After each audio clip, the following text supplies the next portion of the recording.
MMAOddsBreaker. Today we got Shawn Jordan getting ready to face Jared Cannonier coming up here in UFC 182. Las Vegas, January 3rd. Of course, you know, Jared's big, 6 foot, 251. Most guys have to miss Thanksgiving, have to miss Christmas. You don't miss either, food-wise. I'm sure everything's going to be all right food-wise for you.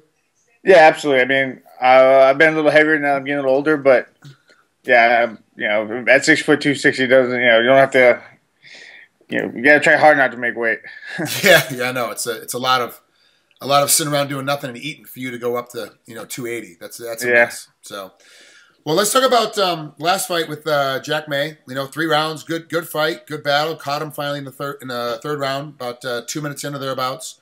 TKO. I mean, it was a good feel. How do you feel about that fight as a whole? And did things go as planned as a whole with Jack May?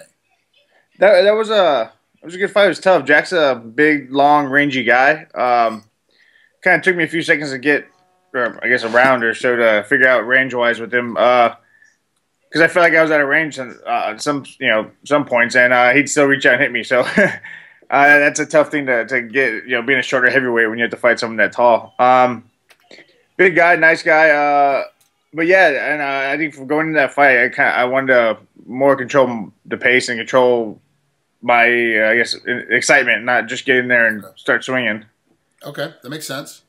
Did you feel like that you felt you stuck with the game plan? The game plan was effective.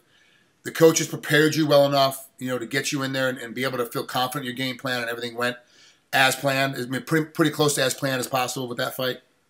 Absolutely. I mean, like you said, I mean, fights are fights. They're constantly changing, and you never know what to really expect. But as far as what I wanted to do with it and how the coaches planned it out for me, it was pretty close to what it should have gone down. So that's got to make you feel confident. I mean, that fight was in August. This fight obviously is in January, very beginning of January, so mid-August to beginning of January.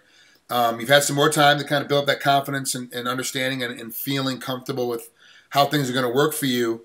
Is there a special game plan against Jared? I mean, other than the fact that he's undefeated, right, at 7-0, those guys are dangerous because they don't know what they're supposed to lose yet. They don't know what it's like. Sometimes undefeated guys are stupid because they don't realize they're in trouble. They just know how to battle their way out of it, so they keep throwing. And they're like, you're getting knocked out, you're getting submitted, you're getting beat. They just don't know it, and they find a way to come back. So from that standpoint, they're dangerous. But do you see anything else? Have the coaches kind of worked with you on anything else that is like, this is what Jared's going to do, and this is kind of where he's going to be a little bit dangerous for you? No, I actually agree with you on that part. Being a heavyweight, being a big guy too, it hits hard. And then, like you said, being undefeated, coming in with a head full of steam. And it's his first fight in the UFC, so it's, coming in, you're gonna be hungry. You're gonna want to try to make a point. But I mean, all in all, he's he comes in, he grapples a little bit, he bangs a little bit. He's kind of and it's hard, especially since he doesn't have a lot of notable fights. He doesn't have a lot of film. Right. So I've seen 2 films, and one of them was a takedown, and he just grabbed it down, held him down. The other was good. So he looks athletic. He's probably pretty quick. He's not a huge heavyweight, but I don't know. It's probably a similar game plan that I usually keep with everybody. Go in there and kind of fill him out because I don't know what he does really. Right. Is that frustrating when you are a tape watcher and you are a game planner, having a battle against guys, especially because you're 16-6, and so there's a lot of tape on you. So he doesn't have that problem. He's trying to watch you. He's got a lot of stuff to kind of pick through. On the other side of it, you don't have anything really. You're kind of like, this is what am I gonna? A couple of YouTube videos, a couple of grainy, things on Vimeo, and you're like, I got nothing to really watch in this guy. Is that frustrating for you a little bit because you are a tape watcher? It is a little frustrating, especially coming from football, having a background in football. We watch film every day, all day, so I'm used to it. But I think that as I've progressed as a mixed martial artist and competed more, that it kind of becomes less important, I guess. Because regardless how it goes, I mean, I'm still a kind of unorthodox fighter too. Mm-hmm. So when you go in there, they're gonna fight me differently than they fight anybody else. So it's good to have an idea of how they move and get a few tells. Right. But in the long run, you get in there, you're gonna have to figure it out a little bit, anyways. But like you said, I have a good number of fights, so he can pick through mine and see. I think this is my 8th fight in the UFC.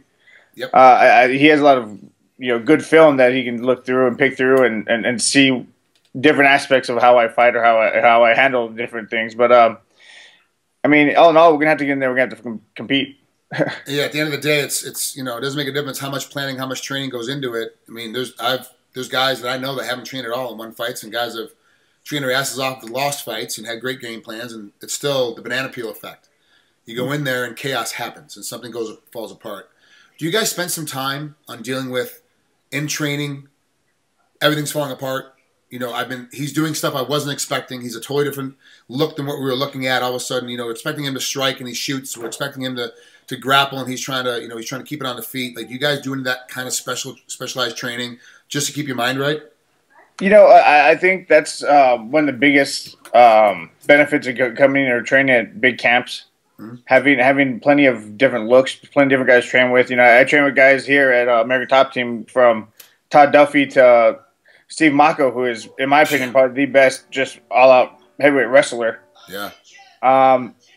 So I think just a variety of training partners allows you to be able to, I guess, be flexible with it.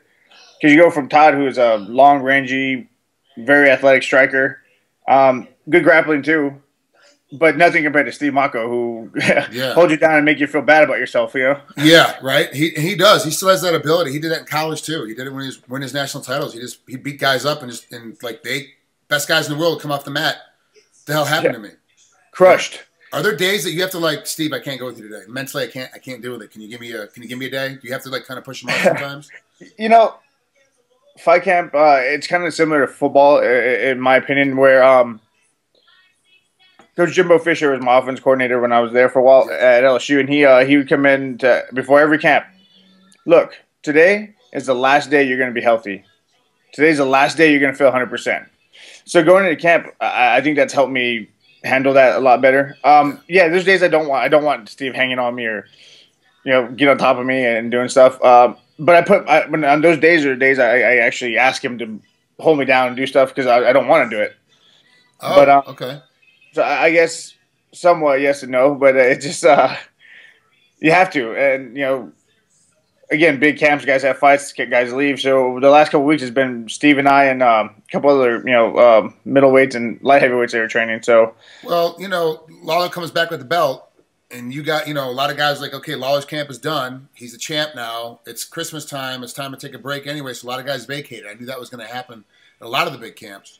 Mm-hmm. Did the attitude change at all though when he comes in there and he's like, hey, I'm here, I'm the champ? Did that feeling kind of switch a little bit as far as the guys that did stay? Do they start ramming up even more now because all of a sudden there's another belt in the case?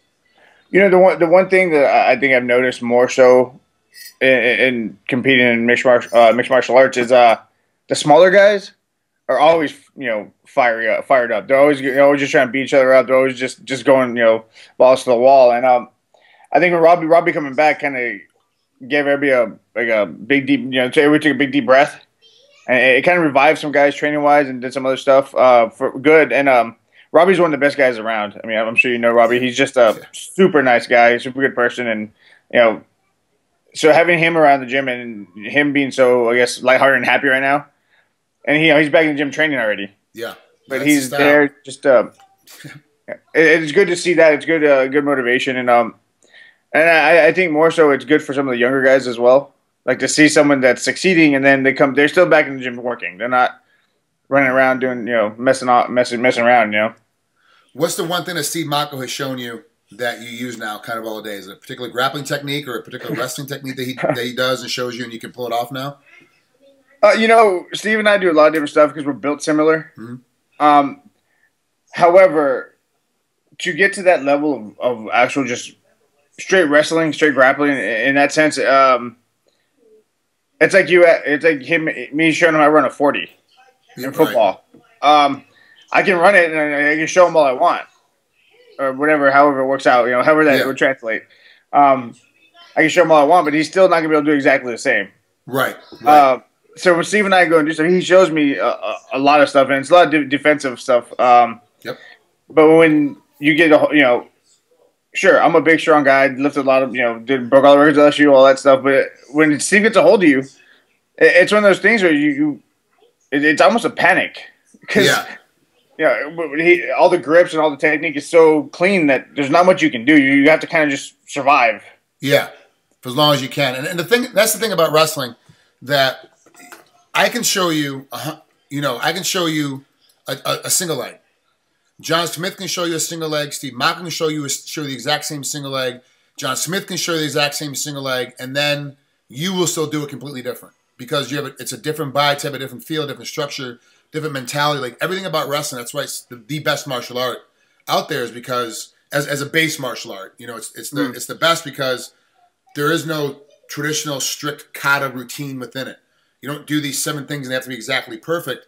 You do single leg, double leg, high crotch, snap down, spin behind, basics. That's it. And then everyone does it a different way. Everyone has their own thing. So like what you're doing, the way that he shows you, you do it your way, works for you. Doesn't necessarily have to work for him. Doesn't mean that you haven't caught up to him. Just means that you have a different way of doing the exact same thing. So, but I understand that panic because I have some guys like when I wrestle with Couture, even now, crap, he's like 95, and he grabs a hold of me, and sometimes we give me positions, and I'm like, dude, this sucks. Like I really got to like kind of think about where my shoulder goes, think about where my elbow is, and he's old, not out of shape, not grappling at all. He'll grab a hold of me sometimes, and I'm like, oh, this is, my butthole puckers up, and I'm like, oh God, this is gonna. If he does anything, I can't stop it. I'm stuck, So I can't even imagine what it's like going Mako. And it's funny because I'm a good training partner. Being a heavyweight, there's a lot of guys that come in there, and American Top Team has a lot of big Brazilian guys here too. They train rough and they bang it out all day. I kind of don't do that as much. I don't throw bombs at people. Like, I need you. Like we need each other, and I don't need to ring your bell and then you're out for a week, or right. Whatever. So Steve and I are good for that, but sometimes like I have to give him a shot because if I don't, he's gonna. He'll walk through it and grab me. Yeah, just a quick little uppercut. Let you know I'm still here. Just back off just a little bit. I'm being nice too. Please don't throw me on my head. Oh yeah, I know those days. Well, Shawn, thanks for coming on here. Have fun with Jared. I will be in Phoenix during that time, so I'll be watching your fights on pay-per-view and of course the Fox undercard. So have a great Christmas. Enjoy the New Year, and unfortunately, New Year's you'll have to celebrate come the night of the 3rd as opposed to the night of the 31st. That's not a big deal. I'm getting old, man. All that celebrating stuff is for the young guys. Right? Exactly. Thanks, Shawn. I'll talk to you soon, bud. All right, thanks, bro. Have a good day.